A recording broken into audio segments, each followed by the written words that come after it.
প্রেম ও বিরহ হল একই মুদ্রার এপিঠ ওপিঠ।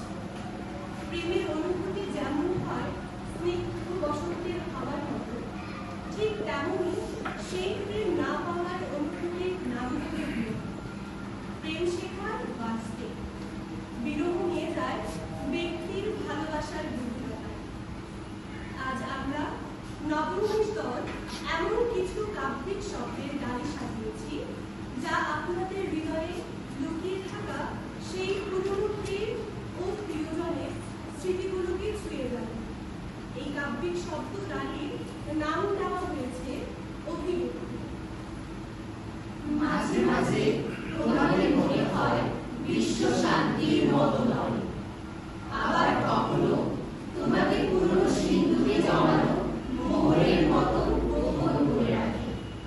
কোথা থেকে ছুটে আসে হাওয়া শুধু তোমারই চুল উড়িয়ে দেওয়ার জন্য, এবং শুধু তোমারই জন্য আমি আজ এই পৃথিবীতে বলি সুন্দর সুন্দর সুন্দর। মাঝে মাঝে